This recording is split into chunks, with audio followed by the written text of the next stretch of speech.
Adelante, vamos a empezar.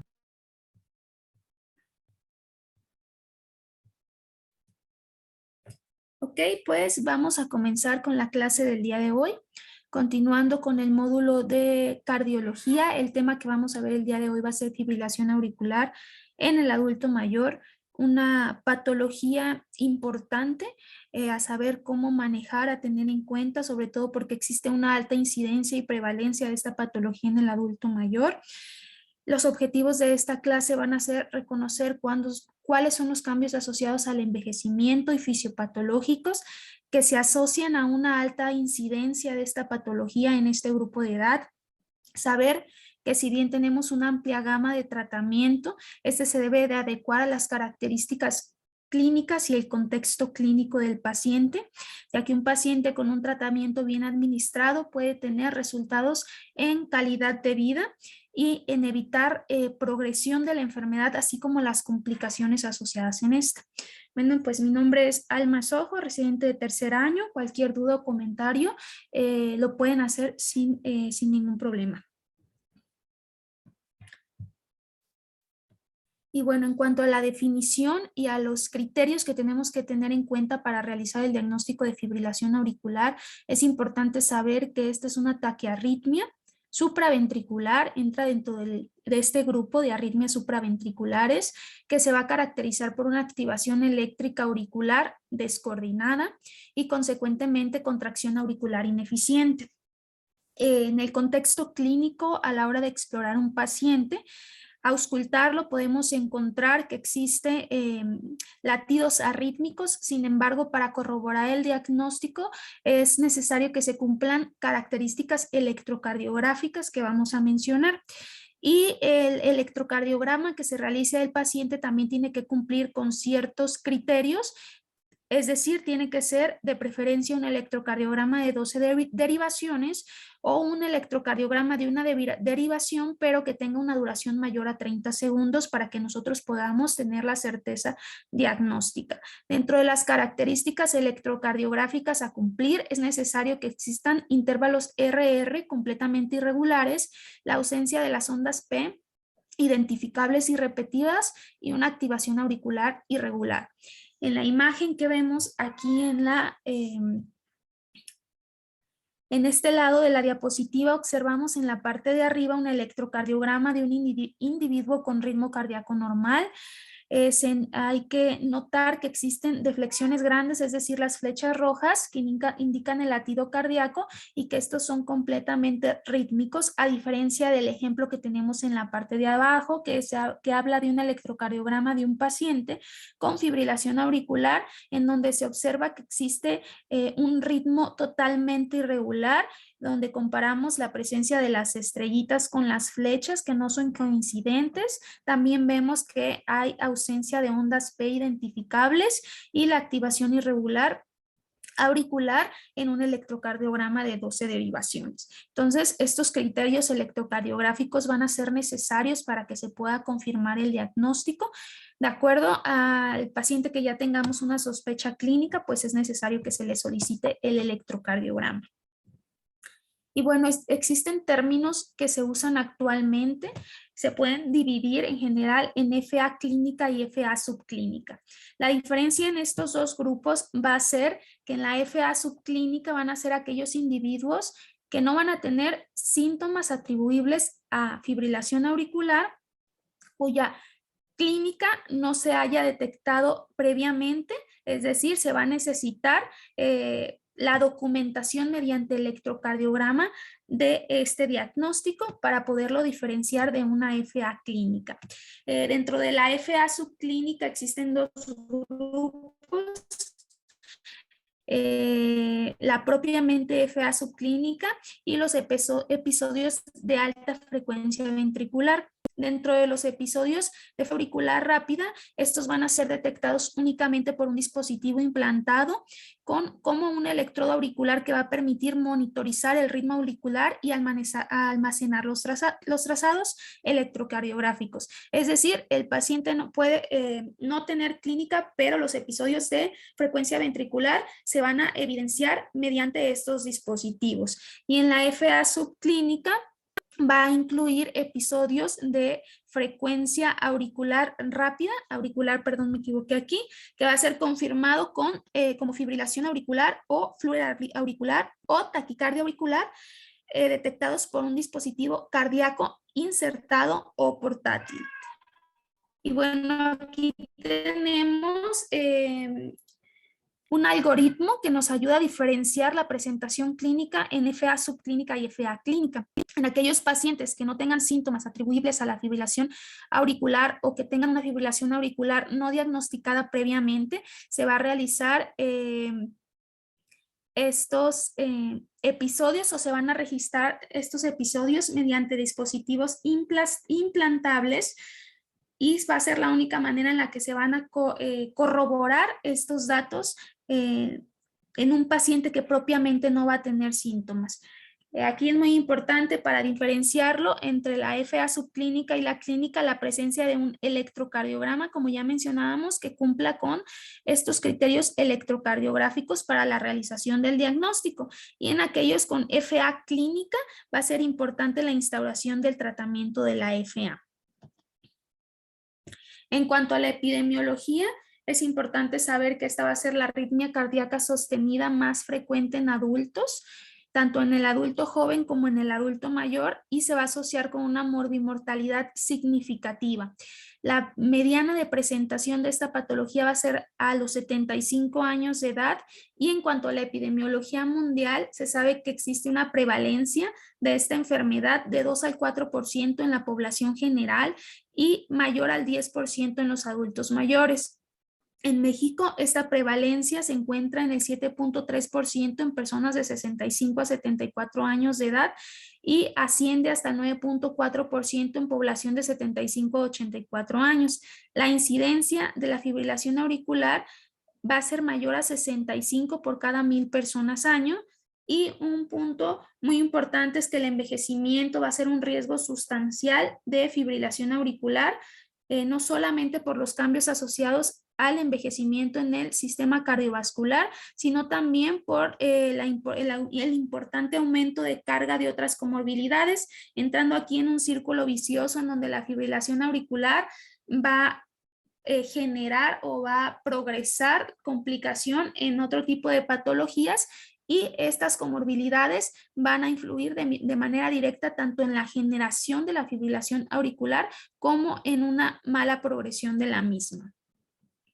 Y bueno, aquí hay una gráfica de un estudio que se realizó por la Sociedad Mexicana de Cardiología en 2022, en donde valoran el contexto epidemiológico de la fibrilación auricular en México, las diferencias en su presentación, comorbilidades y factores de riesgo entre hombres y mujeres para presentar esta patología. En esta primera gráfica es la relación en cuanto a la edad y el diagnóstico de fibrilación auricular en el grupo masculino. Es importante destacar que tienen una alta incidencia esta patología conforme va progresando la edad, es decir, en pacientes mayores de 90 años existe una incidencia del 33.3% de presentación en las mujeres y un 16.7% de presentación en los hombres a la edad mayor de 90 años, comparado con adultos jóvenes, por ejemplo, de 40 a 49 años, donde se ve que existe una incidencia menor. En estas otras gráficas hablan del riesgo de padecer alguna otra comorbilidad aparte de la fibrilación auricular, tanto en el grupo masculino como en el grupo femenino.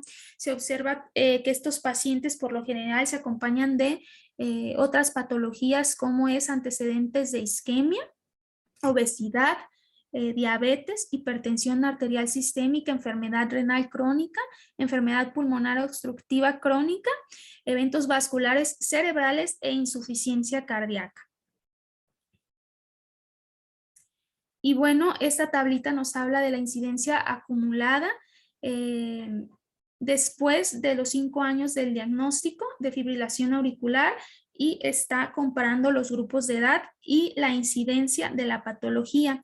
Como bien dijimos anteriormente en el estudio que se realizó en México, en aquellos pacientes mayores de 90 años, existe un aumento tanto en la presencia de mayores complicaciones como de mortalidad o patologías asociadas.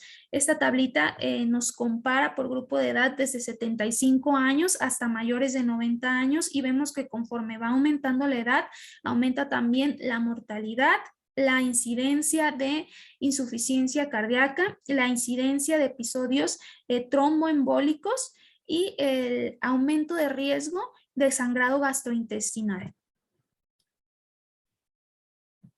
Y bueno, ya hablando de la fisiopatología de la fibrilación auricular y los cambios en el envejecimiento que la favorecen, como les mencionábamos anteriormente, existen cambios que van a estar asociados al envejecimiento, que van a favorecer o van a aumentar la incidencia de esta patología en este grupo de edad. Dentro de los cambios en el envejecimiento, el remodelado cardíaco se va a caracterizar por cambios histopatológicos como hipertrofia celular, apoptosis, fibrosis miocárdica y cambios anatómicos como dilatación de cavidades. Se sabe que existe dilatación de las venas pulmonares y las aurículas en el momento del envejecimiento. También que aumenta el diámetro anteroposterior y el grosor de la pared de la aurícula izquierda, que va a condicionar efectos mecánicos sobre la incidencia de esta patología. Los datos clínicos indican que el tamaño de la dilatación a nivel auricular y de la dilatación de las venas pulmonares se puede correlacionar con la arritmogénesis en la fibrilación auricular y que va a dar como de resultado una mayor incidencia de esta patología. Existen también cambios histopatológicos con el envejecimiento. Tanto estudios en animales como en humanos han demostrado que existe una pérdida de cardiomiocitos por apoptosis y necrosis que va a condicionar una hipertrofia celular compensatoria que va a generar alteraciones estructurales del corazón y va a contribuir a la disfunción cardíaca en los ancianos. Y un punto muy importante dentro de la patología es que la fibrosis miocárdica se va a correlacionar positivamente con la gravedad de la fibrosis auricular y de la apoptosis, lo que va a proporcionar alteraciones estructurales que va a favorecer la aparición de fibrilación auricular y alteraciones de la conducción. Va a haber depósito o aumento en las cantidades de colágeno, que va a ser el elemento principal de la fibrosis, que va a aumentar directamente con la actividad espontánea de los cardiomiocitos, generando una duración del potencial de acción alterada que va a favorecer la arritmogénesis en estos pacientes. Y bueno, aquí tenemos una imagen en donde compara la fibrosis o los cambios histológicos en el adulto mayor comparado con un adulto joven. Y aquí en esta imagen realizada por estudios de imagen se observan las dilataciones de las cavidades en el adulto mayor o asociados al envejecimiento, así como la fibrosis que se puede también observar en este grupo de edad. Y bueno, esto va a generar una dilatación de las venas pulmonares, como ya lo mencionábamos, y el diámetro auricular, que va a tener consecuentemente hipertrofia celular compensatoria, mayor vulnerabilidad al estrés, alteraciones microcirculatorias y remodelado electrofisiológico y consecuentemente fibrosis miocárdica. No solo estos cambios que se observan en el envejecimiento van a hacer que aumente la incidencia de fibrilación auricular, sino que también aquellas condiciones predisponentes o patologías asociadas que van a influir tanto en el desarrollo como en los resultados de la fibrilación auricular. De ellos, la más importante va a ser la hipertensión arterial sistémica, que es la comorbilidad que se ha asociado con mayor incidencia de casos de nuevos de fibrilación auricular en pacientes con antecedentes o historia de hipertensión de larga evolución.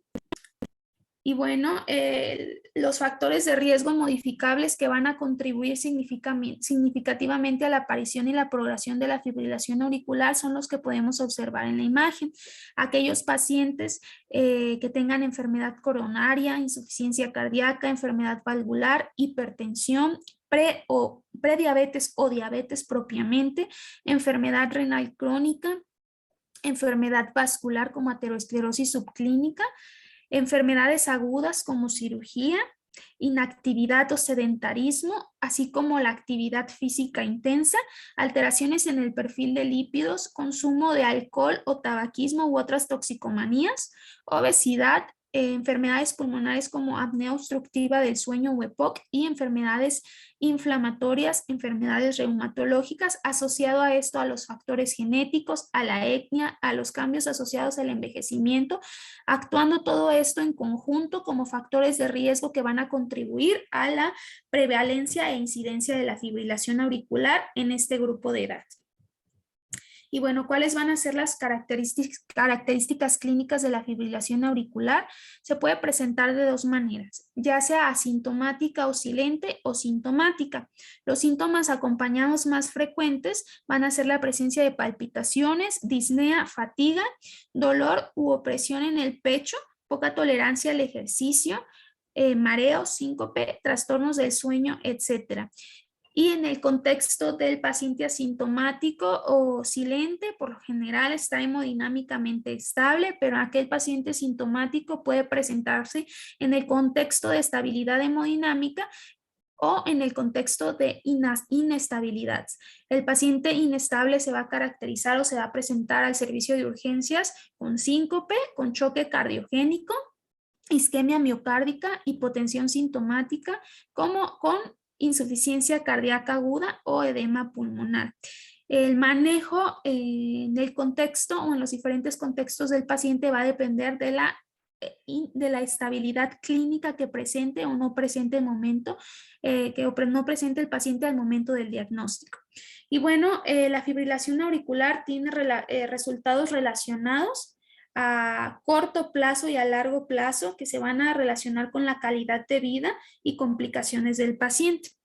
Dentro de ellos, pues la más grave, obviamente, la muerte, en donde se ve que existe un aumento del 1.5 hasta el 3.5 de mortalidad en pacientes que padecen fibrilación auricular. Por las complicaciones que puede generar esta enfermedad, como insuficiencia cardíaca, eventos tromboembólicos, entre otros. También se ha relacionado con la presencia de ictus isquémico en un 20 y 30% de los pacientes que presentan fibrilación auricular y en el 10% de los ictus que al momento de la presentación clínica no se sabe o no se conocía que tuvieran fibrilación auricular, y ya dentro de la del EBC isquémico se evidencia la presencia de esta arritmia. También se ha relacionado con disfunción del ventrículo izquierdo e insuficiencia cardíaca en un 20 a 30% de los pacientes con estos diagnósticos, con este diagnóstico. Se ha asociado al deterioro cognitivo, a la demencia vascular, precisamente por el riesgo que tienen estos pacientes de eventos tromboembólicos a nivel cerebral, y no solo relacionado con la presencia de ictus, sino con lesiones de hipoperfusión o lesiones en la materia blanca cerebral. Está asociado también a trastornos del estado de ánimo como depresión. La incidencia de trastornos del estado de ánimo se ha visto hasta en un 16 al 20%, incluyendo pensamientos suicidas en pacientes con fibrilación auricular. Y pues con una peor calidad de vida en el más del 60% de los pacientes a la hora de realizarse encuestas para saber la calidad de vida o la sintomatología de vida relacionado con la carga de la fibrilación auricular, las comorbilidades, las alteraciones psicológicas y la necesidad de administrar medicación de manera continua y crónica. De hospitalización del 10 al 40% por episodios de descompensación hemodinámica asociada a esta patología. La clasificación propiamente de la fibrilación auricular va a ser la que vemos en esta tablita y va a ser de acuerdo al patrón de presentación clínica. Está la fibrilación auricular diagnosticada de primera vez, en donde esta no había sido diagnosticada antes y va a ser independientemente de la duración de la arritmia o la presencia y la gravedad de los síntomas relacionados con ella. Va a ser aquel paciente que no se conocía previamente con la enfermedad y que se realizan un electrocardiograma con los criterios electrocardiográficos para poder diagnosticarlo. La FA paroxística va a ser aquella fibrilación auricular que se va a revertir espontáneamente o con una intervención en los primeros 7 días del diagnóstico.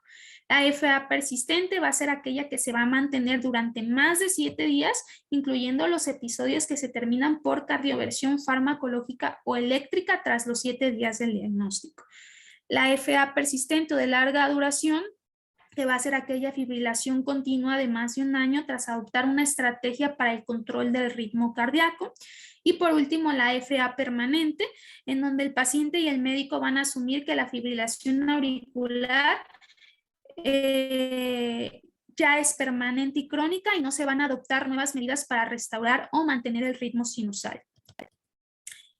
La terminología que actualmente no se debe emplear va a ser la de fibrilación auricular aislada, la fibrilación auricular valvular o crónica, que sobre todo en el contexto de la fibrilación auricular valvular, que ya no entra como la clasificación de acuerdo al patrón de la enfermedad, sino más bien a la asociación de la etiología, nos sirve más que nada para el contexto del tratamiento. Sin embargo, es un término que ya no se usa actualmente y se aconseja que a la hora de clasificar la fibrilación auricular se clasifique dentro del cuadro que ya estuvimos comentando, asociado al patrón de presentación de la misma. Otras clasificaciones que se pueden utilizar es la clínica, que va a ser sintomática, o a la sintomática y subclínica, en donde la diferencia que nos va a dar entre uno u otro va a ser la presencia de un electrocardiograma de 12 derivaciones que nos confirme el diagnóstico. Y también se puede clasificar de acuerdo a las causas subyacentes como FA posoperatoria, de acuerdo a las comorbilidades como a valvulopatías, tirotoxicosis, etc. Como le comentaba, esto de las comorbilidades o la etiología nos va a servir más para la hora de adaptar el tratamiento del paciente, pero propiamente no se ha visto que exista una diferencia entre que si las clasificamos por el patrón o por la comorbilidad asociada. En cuanto a la carga de la fibrilación auricular, esta va a estar en relación con la monitorización continua basada en dispositivos que se va a definir como el tiempo total de episodios de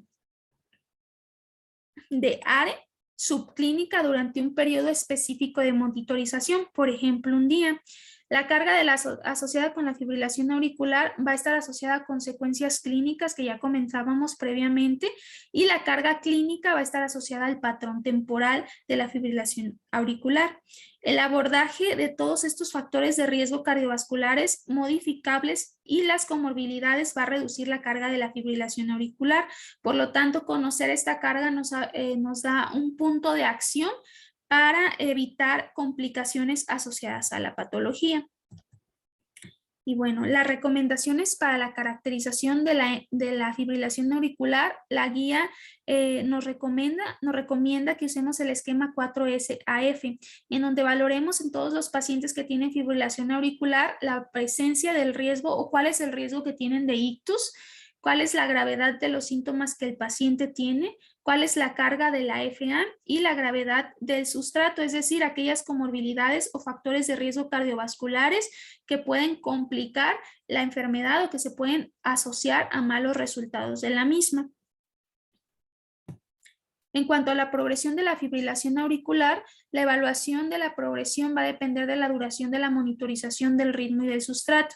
Hay diferentes factores de riesgo que se pueden asociar al aumento de la progresión de esta enfermedad, como es la edad, la insuficiencia cardíaca, hipertensión arterial sistémica, enfermedad renal crónica, las enfermedades pulmonares crónicas, el diabetes tipo 2 o el antecedente de ictus previo.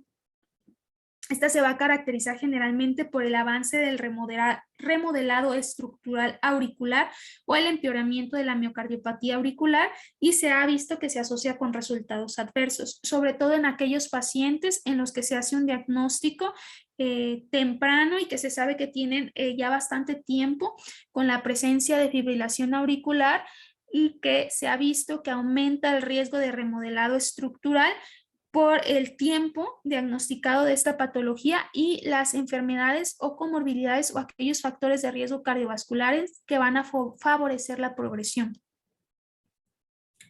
Para el cribado, Se sabe que la fibrilación auricular asintomática se ha asociado independientemente con un aumento del riesgo de ictus y de la mortalidad. De ahí la importancia de realizar cribado en ciertos pacientes. Existen formas o diferentes maneras para realizar el cribado en los pacientes, que son las que podemos ver en este cuadrito.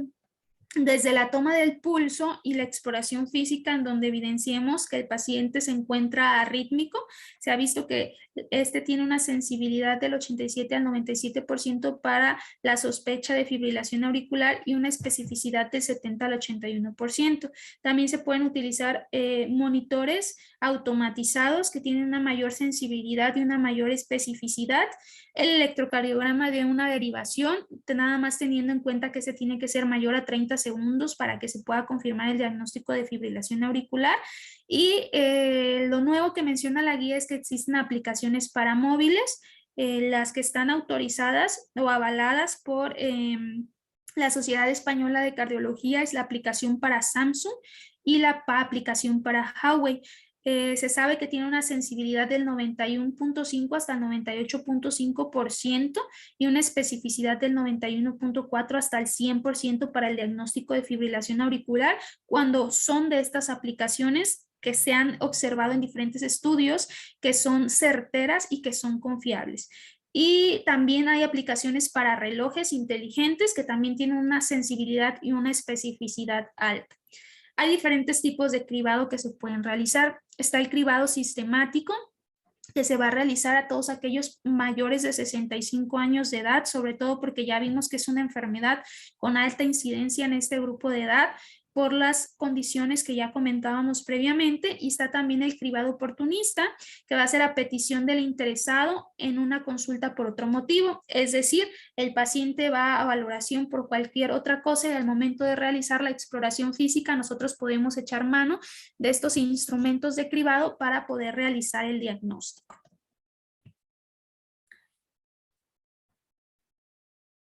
También existe para realizar el cribado en aquellos pacientes con alta sospecha trazados de electrocardiograma intermitente o trazados de 30 segundos repetidos durante 2 semanas, sobre todo en aquellos en donde existe una alta sospecha y a la hora de realizar la exploración física, por ejemplo, nos queda duda o tiene algún electrocardiograma que en algún momento dado menciona al paciente que le dijeron que tuvo alguna arritmia, pero a la hora de realizar otro no se corrobora el diagnóstico. Entonces, este tipo de cribado se recomienda en estos pacientes en donde sí existe cierta duda diagnóstica. También es importante tener en cuenta que el cribado a todos los adultos mayores de 65 años pues va a estar asociado a ciertos riesgos y a ciertos beneficios. En cuanto a los riesgos, bueno, puede ser que resultados anormales puedan causar ansiedad y sobrediagnóstico y sobretratamiento en aquellos pacientes que pudieran no tener esta patología y que van a tener que ser sometidos a pruebas y tratamientos invasivos y potencialmente perjudiciales, como por ejemplo a lo mejor estudios de imagen o algún otro estudio, por ejemplo, si dispositivos implantables que puedan estarse sobreutilizando en aquellos pacientes en los que se tengan resultados dudosos. Dentro de los beneficios, pues la importancia sobre la prevención del ictus o alteraciones hemodinámicas, reversión del remodelado auricular y disminución de la incidencia de miocardiopatía auricular y la prevención de morbilidad asociada a la fibrilación auricular, como la hospitalización y la reducción de desenlaces adversos.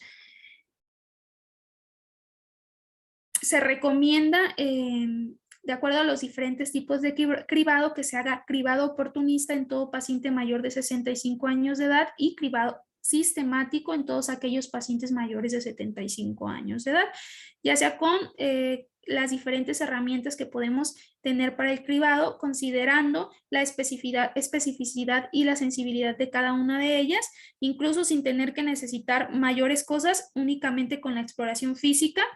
Mediante la toma del pulso vemos que tiene una amplia sensibilidad y una especificidad para realizar el cribado. Entonces es importante que no lo demos por hecho, que se revise, que se explore al paciente. Incluso con la toma del pulso o la auscultación se podría realizar la sospecha de fibrilación auricular. Y bueno, la evaluación diagnóstica de los pacientes de fibrilación auricular va a caracterizarse por lo siguiente. En todos los pacientes con fibrilación auricular se recomienda que se haga una historia clínica completa, interrogar sobre la presencia de síntomas asociados a la fibrilación auricular, el patrón de la fibrilación auricular para la clasificación de la misma, considerar las enfermedades concomitantes y realizar diferentes escalas para valorar el riesgo tromboembólico como el riesgo de sangrado. Ya estaremos hablando más a profundidad de esto más adelante. En estos pacientes se tiene que solicitar un electrocardiograma de 12 derivaciones, valorar la función renal, tiroidea, los niveles de electrolitos séricos y un recuento sanguíneo completo, y se recomienda que por lo menos una vez al diagnóstico se realice un ecocardiograma transtorácico para descartar alteraciones estructurales. En pacientes con fibrilación auricular seleccionados se puede considerar la toma de monitorización electrocardiográfica ambulatoria, ecocardiograma transesofágico o ciertos estudios un poquito más específicos como ProBNP, evaluación de la función cognitiva. Esto va a ser de acuerdo al contexto clínico que presente el paciente. Incluso se puede echar mano de estudios de imagen como angio-TAC o imagen de isquemia miocárdica. La TAC cerebral o la resonancia magnética en aquellos pacientes que tengamos sospecha de evento vascular cerebral, o algunos otros tipos de estudio de imagen para ayudar a tomar las decisiones sobre el tratamiento de la fibrilación auricular. En cuanto al seguimiento ya estructurado del paciente, este se va a realizar para garantizar un tratamiento óptimo continuo, y de preferencia menciona la Guía Española de Cardiología que una valoración por lo menos alguna vez de cardiología que coordina el seguimiento con el personal de enfermería o médicos de atención primaria o de otras especialidades.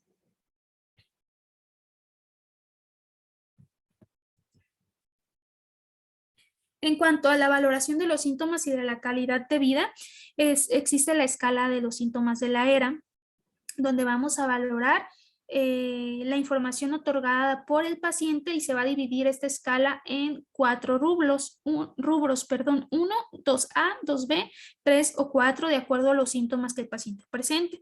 Se va a calificar como ningún síntoma, síntomas leves, moderados, graves o discapacitantes, y la descripción de cada una de estas categorías. Esto nos ayuda a evaluar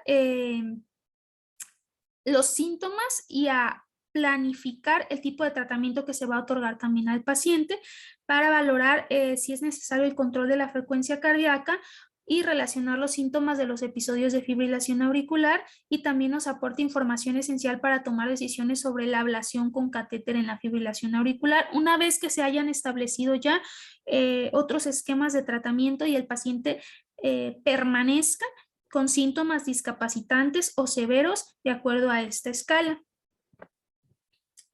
En cuanto a las técnicas de imagen que podemos utilizar en la fibrilación auricular, se ha visto que existen múltiples técnicas, sobre todo que nos van a ayudar a conocer si existe alguna alteración estructural como dilatación y fibrosis de la aurícula izquierda, disfunción de la aurícula izquierda o retraso en la conducción electromecánica. Las técnicas de imagen multimodal no invasiva pueden proporcionarnos información necesaria.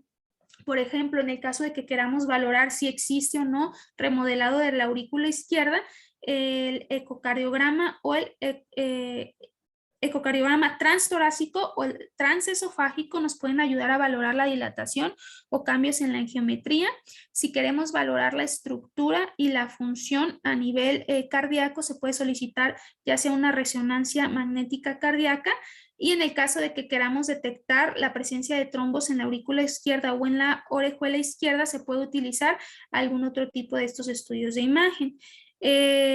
La utilidad o lo que nos puede aportar los diferentes estudios de imagen se puede ver de acuerdo a estas características o a estos colores que nos presenta la siguiente tablita. Por ejemplo, el ecocardiograma o ya sea transtorácico o transesofágico nos va a ayudar a evaluar las dimensiones, geometría y la función del ventrículo izquierdo. Nos ayuda a valorar tanto la anatomía como la función y la detección de trombos. Pero, por ejemplo, la tomografía cardíaca nos va a ayudar a valorar únicamente anatomía y detección o la presencia o ausencia de trombos tanto a nivel de la aurícula izquierda y en la aurícula izquierda. La resonancia magnética va a ser la que es más sensible y nos ayuda a valorar estas 4 funciones, y el mapeo electrofisiológico nos ayuda a valorar solamente la función para ver si existe alguna alteración electrofisiológica o existen alteraciones de la conducción o el impulso. Entonces, de acuerdo a lo que nosotros queramos investigar, son los estudios de imagen que nosotros vamos a elegir para nuestro paciente. Y bueno, entrando ya propiamente a la atención integral de los pacientes con fibrilación auricular, el tratamiento tiene que ser centrado en el paciente. Hay que optimizar la prevención de los eventos tromboembólicos o del ictus. Hay que controlar los síntomas con control de la frecuencia o ritmo de acuerdo a las características o el contexto de nuestro paciente. El control de los factores de riesgo cardiovascular y las comorbilidades. Hay que tratar de hacer modificaciones en el estilo de vida del paciente, atención psicosocial en caso que sea necesario. Hay que tener información para la formación del personal sanitario y la formación e información del paciente para que él establezca junto con su médico objetivos personales, planes de acción y actuación en caso de empeoramiento clínico. Es importante también crear estrategias para promover la adherencia a la medicación, sobre todo porque es una enfermedad crónica que va a requerir tratamiento a largo plazo de manera indefinida, y sobre todo tener en cuenta que se tiene que administrar un tratamiento por un equipo multidisciplinario, tanto psicología como nutrición, geriatría, en caso de ser necesario también cardiología, y que estos pacientes deben tener un seguimiento estructurado y una comunicación fluida entre la atención primaria y la atención especializada. En esta propuesta que nos otorga la Sociedad Española de Cardiología de la atención centrada en el paciente, se busca la participación de los pacientes y que ellos participen de manera activa en la toma de decisiones compartida. Hay que valorar también la carga de tratamiento, porque como si bien lo mencionamos, es una enfermedad que va a requerir tratamiento a largo plazo y va a ser importante la adherencia del tratamiento del paciente, y valorar aquellos factores que pueden estar influyendo para que no exista una adherencia al tratamiento de manera adecuada, ya sean factores relacionados con el paciente, por ejemplo, deterioro cognitivo, que el paciente tenga una mala red de apoyo, o aquellos factores relacionados con el médico o con el sistema de salud. Y bueno, la Sociedad Española de Cardiología también propone una estrategia o una vía de atención que se conoce como la vía ABC de atención integrada, que se caracteriza, o más bien el nombre que se le otorga es la estrategia de Better Care para Atrial Fibrillation, para fibrilación auricular, que va a hacer o va a buscar una atención integral de estos pacientes. El punto número A va a ser la anticoagulación o la prevención del ictus. El punto número B, un buen control de los síntomas.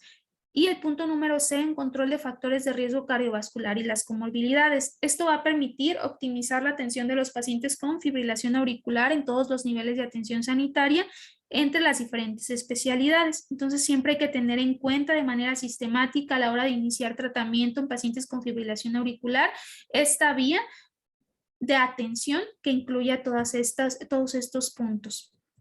En cuanto a la evaluación del riesgo de ictus, se sabe que en pacientes con fibrilación auricular aumenta 5 veces el riesgo de eventos tromboembólicos, sobre todo a nivel cerebral. Este riesgo no va a ser homogéneo en todos los pacientes, va a ser diferente en cada uno de ellos y se tiene que evaluar en cada consulta porque va a ser un riesgo dinámico. Es decir, cuando se hace el diagnóstico de la fibrilación auricular se evalúa el riesgo de ictus, pero no quiere decir que este riesgo permanezca estable, sino que en cada consulta puede haber cambios de acuerdo a las patologías del paciente y se tiene que estar evaluando de manera constante. Hay ciertos factores de riesgo que van a favorecer la presencia de ictus en pacientes con fibrilación auricular. Dentro de ellos va a ser antecedentes de ictus, ataque isquémico transitorio, de embolias sistémicas previas, antecedentes de comorbilidades como hipertensión, envejecimiento por década. Cada vez que el paciente aumenta una década más en su vida, aumenta el riesgo de la presencia de ictus, como ya veíamos en las gráficas de principio, conforme va aumentando la edad, hay mayor riesgo de incidencia de la enfermedad y de complicaciones asociadas. También un factor de riesgo son antecedentes de cardiopatía estructural, diabetes tipo 2, valvulopatías, insuficiencia cardíaca crónica o disfunción del ventrículo izquierdo, y está asociado a sexo también. Se ha visto que hay mayor riesgo de ictus en mujeres comparado con los hombres. Para evaluar el riesgo tromboembólico existen múltiples escalas. La que se ha asociado que tiene mayor sensibilidad y especificidad es la escala SHAD-PASC, que nos va a permitir guiar la decisión inicial sobre la anticoagulación oral para pacientes con fibrilación auricular. Los aspectos que evalúa esta escala es la presencia de insuficiencia cardíaca o disfunción del ventrículo izquierdo, hipertensión arterial. La edad, si es de 65 a 74 años de edad, va a otorgar un punto, y si es mayor de 75 años de edad, va a otorgar 2 puntos. Entonces, en el adulto mayor, propiamente por ser adulto mayor ya tenemos puntaje. Entonces, casi por la edad, el paciente adulto mayor va a tener un riesgo tromboembólico alto o considerable. Y también en el caso de que el paciente tenga diabetes tipo 2, se le otorga un punto, antecedentes de ictus previo, ataque isquémico transitorio o tromboembolismo previo, enfermedad vascular previa y sexo femenino también otorga un punto. Existen pacientes con riesgo bajo, a ser aquellos que tengan 0 puntos si son hombres o 1 punto en el caso de las mujeres, porque como vemos solo por el sexo se le da un punto, y estos pacientes van a tener tasas bajas de ictus y no van a meritar anticoagulación. En nuestra población por lo general es raro que esto suceda, ya que por edad ya tenemos 1 o 2 puntos de base, y si a esto le sumamos comorbilidades, pues casi todos nuestros pacientes van a salir con riesgo tromboembólico alto. También se están estudiando qué tanto pueden influir o qué tanta especificidad o sensibilidad pueden tener los diferentes biomarcadores. Sin embargo, actualmente no son específicos y no se recomiendan para otorgar riesgo tromboembólico en pacientes con fibrilación auricular. Y se ha visto que hay mejores resultados en cuanto a la predicción del riesgo tromboembólico a la hora de realizar pues estas escalas. En cuanto a la puntuación que obtenga nuestro paciente, en esta tablita vemos el porcentaje de riesgo de la presencia de ictus. Si el paciente tiene, por ejemplo, 9 puntos, que es la puntuación máxima, tiene un 15.2% de riesgo de presencia de ictus o de padecer o de presentar un evento tromboembólico en el próximo tiempo. Otras escalas que nos ayudan a evaluar el riesgo de ictus, una de ellas es el Garfield, que nos ayuda a valorar la mortalidad, el riesgo de ictus embólico o sistémico y el riesgo de sangrado. Una de las características de esta escala es que nos permite comparar estos riesgos tanto si usamos anticoagulantes orales como si utilizamos antagonistas de la vitamina K o si no utilizamos anticoagulantes orales. Entonces, compara el riesgo con tres tipos de tratamiento que podríamos optar y nos dice con cuál de estas opciones el paciente tiene menos riesgo de presentar complicaciones, tanto la muerte como el ictus o como el sangrado. Y bueno, aquí vemos las características que mide esta escala. Está también la escala de Atria, que valora la edad, el sexo femenino, diabetes, insuficiencia cardíaca, la presencia de hipertensión, proteinuria y la tasa de filtrado glomerular. De acuerdo al puntaje que tenga, va a ser la tasa anual de ictus según el tipo de puntuación. Y está también la escala de ABC Stroke, que valora estas características clínicas, y la escala de riesgo basada en biomarcadores, que como les comentaba, actualmente está en estudio y se ha visto, que actualmente no se recomienda porque si bien estos biomarcadores positivos se han asociado con mayor número de complicaciones, no predice de todo el riesgo tromboembólico. Entonces, en comparación de todas estas escalas, la que tiene mayor sensibilidad y mayor especificidad es la SHAD-PASC, y la Sociedad Española de Cardiología es la que nos recomienda que realicemos en todos los pacientes. En cuanto a la evaluación del riesgo hemorrágico, así como existen factores de riesgo asociados a tromboembolismo, hay también ciertos factores de riesgo que se pueden asociar a la presencia de hemorragia. Dentro de ellos están los no modificables, los potencialmente modificables, los modificables y los biomarcadores. Es importante tener en cuenta aquellos factores de riesgo modificables, porque una vez que se evalúe el riesgo hemorrágico del paciente, más que para decidir si está contraindicada o no, la anticoagulación nos da un punto de partida para actuar sobre esos factores de riesgo modificables que nos puedan aumentar el riesgo de sangrado. La evaluación del riesgo hemorrágico, al igual que el tromboembólico, va a ser necesaria en todos los momentos de atención del paciente, ya que también va a ser dinámico y va a cambiar de acuerdo a las características clínicas del paciente. Las escalas de valoración que podemos utilizar: está la escala ABC, que valora la edad, los biomarcadores y la historia clínica del paciente. Otras escalas está la ATRIA, ORBIT, Hemorrhage, y la más recomendada o la más utilizada es la Haslet, ya que se han hecho diferentes revisiones sistemáticas a gran escala donde se ve que tiene una buena predicción del riesgo hemorrágico a comparación de las otras escalas.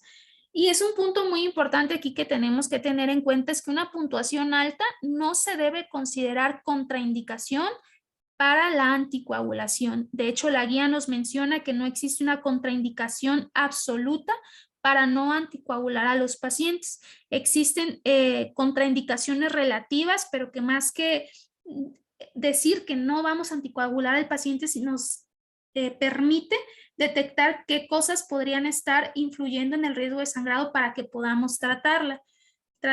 Entonces nos va a permitir centrar la atención en aquellos factores de riesgo modificables y en aquellos pacientes que tengan factores de riesgo no modificables, pues se recomienda valoración en la consulta médica en un periodo más corto que aquellos que tengan un riesgo hemorrágico bajo. Y bueno, estas escalas nos van a permitir adoptar una estrategia antitrombótica o más bien anticoagulante en grupos específicos de pacientes con fibrilación auricular. En cuanto a la escala Haslet, estas son las características que toma en cuenta y los puntajes que se otorgan para cada una de estas características. Van a ser la hipertensión no controlada, la función renal o hepática anormal, la presencia de ictus isquémico hemorrágico previo, antecedentes de predisposición al sangrado, INR lábil, pacientes mayores de 65 años de edad o que tengan fragilidad extrema también se les otorga un punto, y el consumo de drogas o ingesta excesiva de alcohol. Y como ya lo mencionábamos, el riesgo hemorrágico es dinámico y se tiene que estar valorando en cada una de las consultas. Las contraindicaciones absolutas para la anticoagulación oral va a ser una hemorragia activa grave, que solo nos va a dar pauta para identificar y tratar la causa. El hecho de que el paciente haya tenido una hemorragia no va a ser contraindicación absoluta para no anticoagular al paciente, sino para identificar la causa que lo ocasionó, tratarla y una vez que se trató, volver a iniciar la anticoagulación. También en cuanto a las comorbilidades asociadas, se recomienda como contraindicación relativa, por así decirlo, una trombocitopenia grave con niveles de plaquetas menores a 50,000 o pacientes con anemia grave, que como ya lo vimos, solo nos va a dar la pauta para identificarlo, abordarlo y tratar la causa para posteriormente iniciar la anticoagulación. Y algún acontecimiento reciente con riesgo hemorrágico alto, como la hemorragia intracerebral. Incluso la guía los maneja como absolutas, pero viene un apartado que después dice que realmente son relativas, porque no es que contraindiquen propiamente la anticoagulación, sino que se tienen que tratar estas causas y posteriormente plantearnos el inicio de la anticoagulación. Y bueno, los tratamientos para la prevención del ictus, los diferentes tipos de anticoagulación que podemos utilizar. En primera instancia tenemos a los antagonistas de la vitamina K, que se ha visto que reducen el riesgo de ictus en un 64% y de la mortalidad en un 26%. En pacientes con estenosis mitral y válvula cardíaca mecánica va a estar indicado anticoagulación con antagonistas de la vitamina K. El resto de valvulopatías que no sean estenosis mitral o que se hayan sometido a cambio de válvula cardíaca mecánica no van a ser necesario que se utilicen antagonistas de la vitamina K. Únicamente en este contexto clínico van a ser los antagonistas de la vitamina K. La consideración que hay que tener en cuenta con este tratamiento es que tiene un intervalo terapéutico estrecho y que hay que estar monitorizando frecuentemente el INR. Y para valorar la efectividad del tratamiento anticoagulante con antagonistas de la vitamina K, hay que valorar el intervalo de tiempo en rango terapéutico o TRT para que para que reduzca el ictus y la mortalidad. Se ha visto que se tiene que tener un TRT mayor al 70%, es decir, que más del 70% del tiempo el paciente se encuentre dentro del rango terapéutico de INR.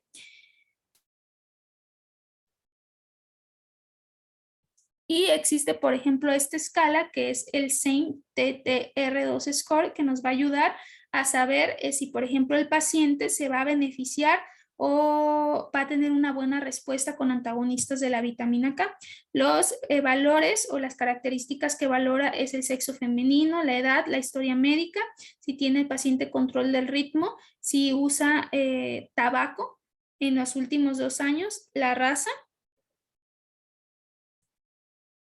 Y de acuerdo a la puntuación, pues nos va a decir si se va a beneficiar de este tipo de tratamiento. Y obviamente tener en cuenta pues el TRT.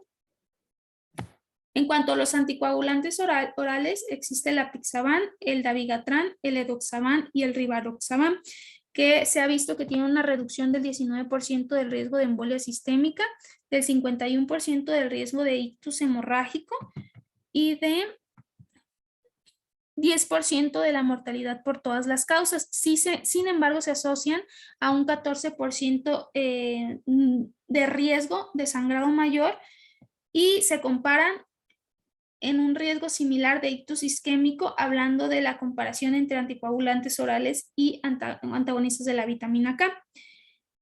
Un punto muy importante es que sí aumentan un 25% las hemorragias gastrointestinales comparadas con antagonistas de la vitamina K. Y un punto a su favor es que hay mejor apego al tratamiento, ya que no se tiene que estar monitorizando los niveles de INR o algunos otros niveles comparado con warfarina o con antagonistas de la vitamina K. Y se puede optar por reducción de la dosis en pacientes con enfermedad renal crónica. La guía española de cardiología nos da estas pautas o estas dosis que se pueden utilizar o se pueden ajustar de acuerdo a las características de los pacientes. Está la dosis estándar, la dosis baja y la dosis reducida, y nos da una guía para saber cuándo vamos a modificar estas dosis para cada uno de los anticoagulantes orales. Por ejemplo, en el caso de dabigatran se recomienda que en pacientes mayores de 80 años se utilice una dosis reducida.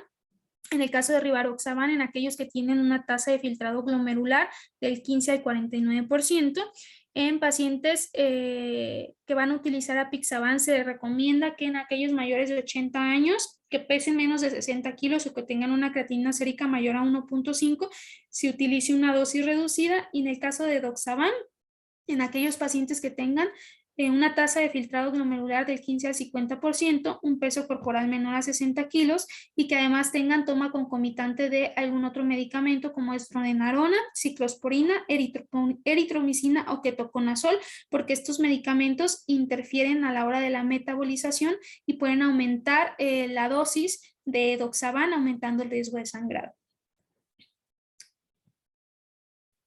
Y bueno, esa es otra tablita que nos habla del ajuste de la dosis para los pacientes adultos mayores, que en general no es diferente o no difiere mucho de la guía española de cardiología.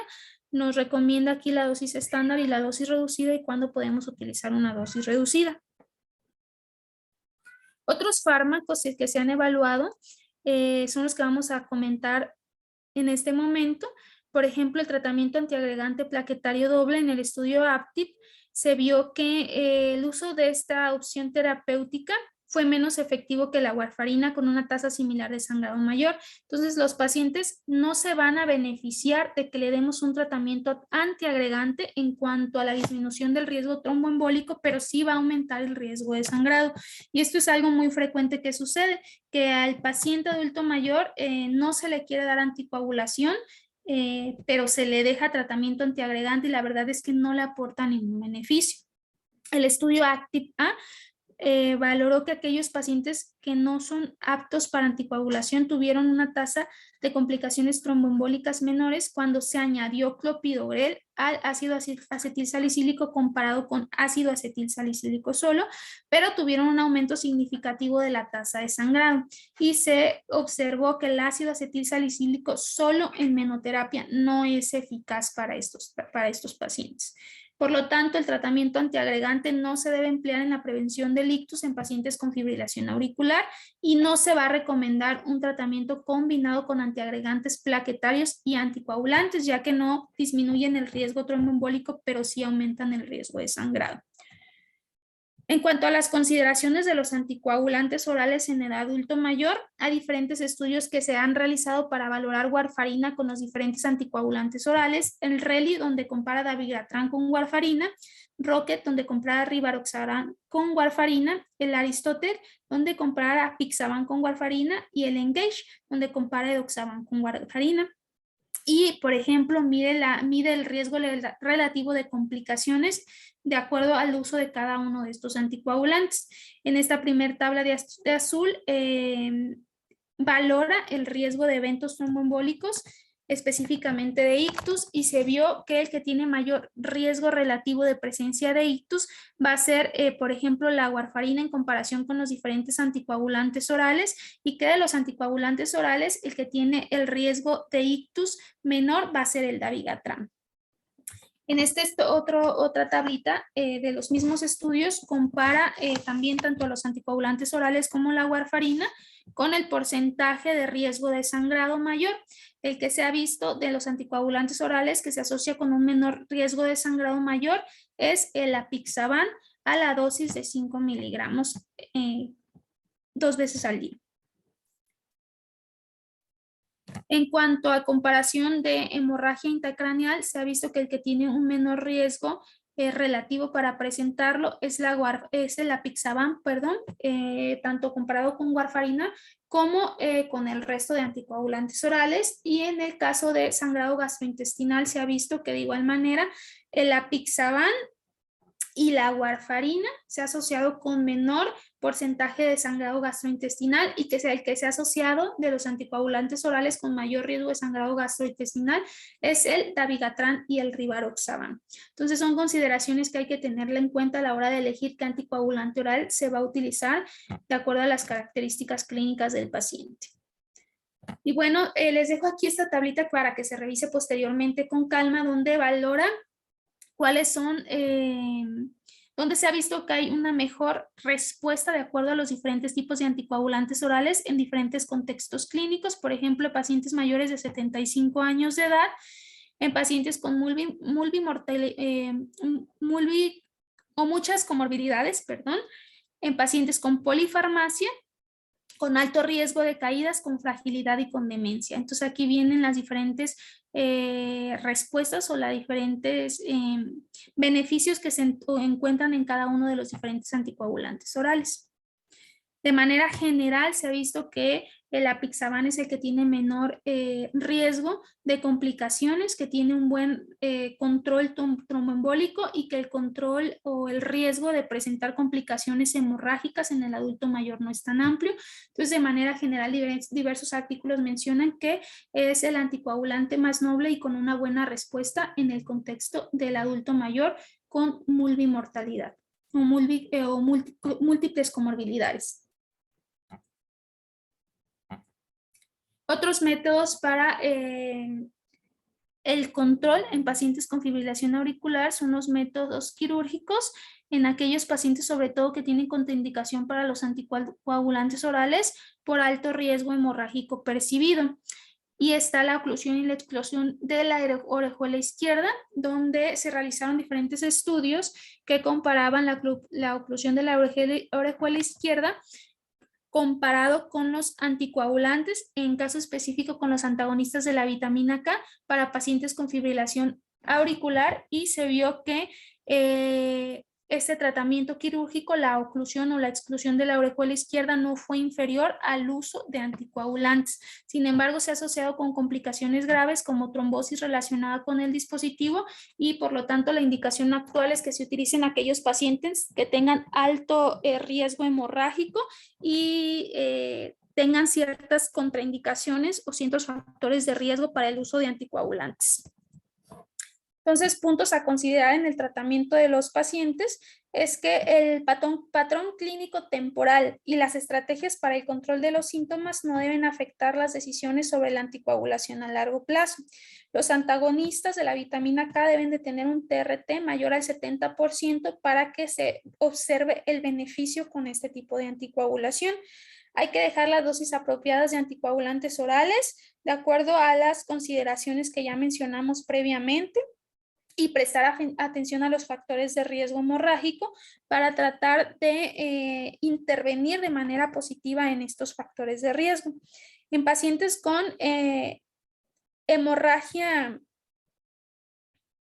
cerebral, se ha visto que existe menor hemorragia, o pacientes con riesgo de hemorragia intracerebral o antecedentes de hemorragia intracerebral, existe menor riesgo de hemorragia con el uso de anticoagulantes orales que con warfarina. Y en el caso de tratamiento de los eventos hemorrágicos recientes, sobre todo en aquellos pacientes con sangrado de tubo digestivo, se ha visto que se prefiere el uso de apixaban y que dabigatran en segundo lugar y o rivaroxaban en tercer lugar. En aquellos pacientes mayores de 90 años con deterioro cognitivo mayor, sangrado reciente o hemorragia intracerebral previa, se ha visto que tienen alto riesgo de ictus, que por lo tanto no es una contraindicación ninguna de estas condiciones para la anticoagulación, y por lo tanto se van a beneficiar del uso de anticoagulantes. Y bueno, este es un algoritmo que podemos revisar con detalle más adelante, donde nos ayuda a decidir que si se le va a iniciar o no tratamiento anticoagulante al paciente y con cuáles de las opciones terapéuticas le puede ir mejor. Pasando al punto número B, en cuanto al control de los síntomas, el control de la frecuencia va a ser una parte integral y a menudo suficiente para el tratamiento del paciente, junto con el tratamiento anticoagulante. Hay diferentes estudios donde se ha visto que no se observó una mejoría clínica o una disminución en la mortalidad si teníamos un control de la frecuencia estricto. Por lo tanto, de acuerdo a este estudio, se ha visto que el objetivo ideal es que los pacientes se encuentren con una frecuencia menor a 110 latidos por minuto. Existen diversos agentes terapéuticos que podemos utilizar y que vamos a seleccionar de acuerdo a las características clínicas del paciente. Dentro de ellos tenemos los bloqueadores beta, los bloqueadores de los canales de calcio, la digoxina, digitoxina, los antiarrítmicos, o incluso se puede utilizar el tratamiento combinado en ciertas situaciones específicas. En cuanto al control agudo de la frecuencia cardíaca, en donde el paciente tenga inestabilidad hemodinámica, están los algoritmos de la AJA, pero de manera general hay que evaluar las causas posibles subyacentes que puedan alterar la frecuencia cardíaca, como eventos agudos importantes, infecciones, cirugías, entre otros. Hay que utilizar medicamentos de acción rápida y hay que evaluar las características del paciente, los síntomas, si conocemos si el paciente tiene insuficiencia cardíaca, la fracción de eyección del ventrículo izquierdo que tiene el paciente y el estado hemodinámico que presenta. En cuanto a la elección del fármaco para el control de la frecuencia cardíaca, hay que evaluar las comorbilidades. Si el paciente no tiene ninguna comorbilidad o solamente tiene hipertensión o insuficiencia cardíaca con fracción de eyección conservada, en primera instancia, de primera línea, se recomienda un beta bloqueador o un bloqueador de los canales de calcio no hidropiridínico. En el caso de que el paciente tenga insuficiencia cardíaca con fracción de eyección reducida, se recomienda un bloqueador beta como tratamiento de primera línea. Y en el caso de que el paciente tenga EPOC o asma grave, se recomiendan los bloqueadores de los canales de calcio como verapamil como primera línea del tratamiento. Si el paciente tiene antecedentes de preexcitación de FA o fluorel auricular, se recomienda en primera instancia la ablación quirúrgica. Una vez que se optó o se inició con el tratamiento de primera línea, hay que reevaluar al paciente. Hay que preguntarnos o hay que tomar en cuenta las siguientes condiciones. El paciente tiene un control inadecuado de la frecuencia cardíaca, es decir, se sale del objetivo de 110 latidos por minuto en reposo. ¿Empeoraron los síntomas o empeoró la calidad de vida? Si la respuesta es sí,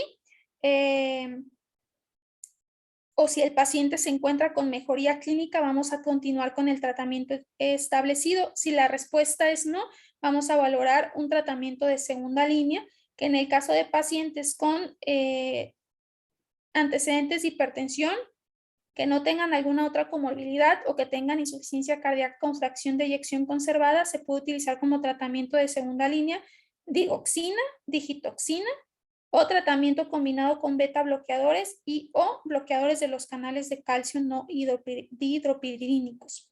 En el caso de que el paciente tenga insuficiencia cardíaca con fracción de eyección reducida, con FEBI reducida, el tratamiento de segunda línea va a ser los beta bloqueadores, la digoxina o la digitoxina y o amiodarona. Y en aquellos pacientes con antecedentes de POC o asma grave, el tratamiento de segunda línea van a ser los bloqueadores de los canales de calcio no hidropirínicos. En caso de que el paciente continúe con sintomatología, con mala estabilidad, con empeoramiento de los síntomas o la calidad de vida, vamos a considerar el tratamiento de tercera línea, que va a ser la combinación de 3 fármacos o evaluar la necesidad de terapia de resincronización cardíaca, marcapasos o ablación del nódulo auriculoventricular. Y bueno, este algoritmo nos ayuda o nos da una estrategia general para el control de la frecuencia cardíaca en pacientes con fibrilación auricular, que a grandes rasgos son las características o los puntos que hemos comentado ya previamente. Y bueno, aquí en esta tablita le pongo los diferentes medicamentos y las dosis de cada uno de ellos que se pueden utilizar para el control de la frecuencia. En el caso de los bloqueadores beta, tenemos metoprolol tartrato, metoprolol succinato, bisoprolol, atenolol, esmolol, landiolol, nebivolol y carvedilol, y las dosis que se pueden utilizar para la administración intravenosa como para el tratamiento de mantenimiento. De igual manera tenemos aquí los bloqueadores de los canales de calcio, que es el verapamilo y el diltiazem, y la administración intravenosa en el contexto agudo o el mantenimiento con ya el tratamiento vía oral. Están los glucósidos cardíacos, como la digoxina o la digitoxina, las dosis en el contexto agudo y en el contexto de mantenimiento, y otros como la amiodarona, que también se puede utilizar en el contexto agudo para el control de la frecuencia cardíaca. Y algunas contraindicaciones o consideraciones que hay que tener en cuenta. Por ejemplo, en el caso de los bloqueadores beta, si el paciente tiene antecedentes de asma, de preferencia utilizar un beta bloqueador selectivo, y van a estar contraindicados en casos de insuficiencia cardíaca aguda y antecedente de broncoespasmo grave. En el caso de los bloqueadores de los canales de calcio, van a estar contraindicados en pacientes con insuficiencia cardíaca con fracción de eyección reducida, y vamos a adaptar las dosis en caso de que el paciente tenga antecedentes de insuficiencia renal o hepática. En cuanto a los glucósidos cardíacos, es importante saber que tenemos que evaluar las concentraciones plasmáticas, porque se han asociado con un aumento de la mortalidad cuando se sale de las dosis o las concentraciones plasmáticas recomendadas, y tenemos también que adaptar las dosis a la función renal en caso de utilizar la digoxina. En caso de utilizar la miodarona, se contraindica en enfermedad tiroidea importante y solo se debe emplear si no hay otras opciones que se puedan utilizar en estos pacientes. Vamos más o menos a la mitad de la presentación. No sé si desean que continúe o que nos organicemos para concluirla en otra clase.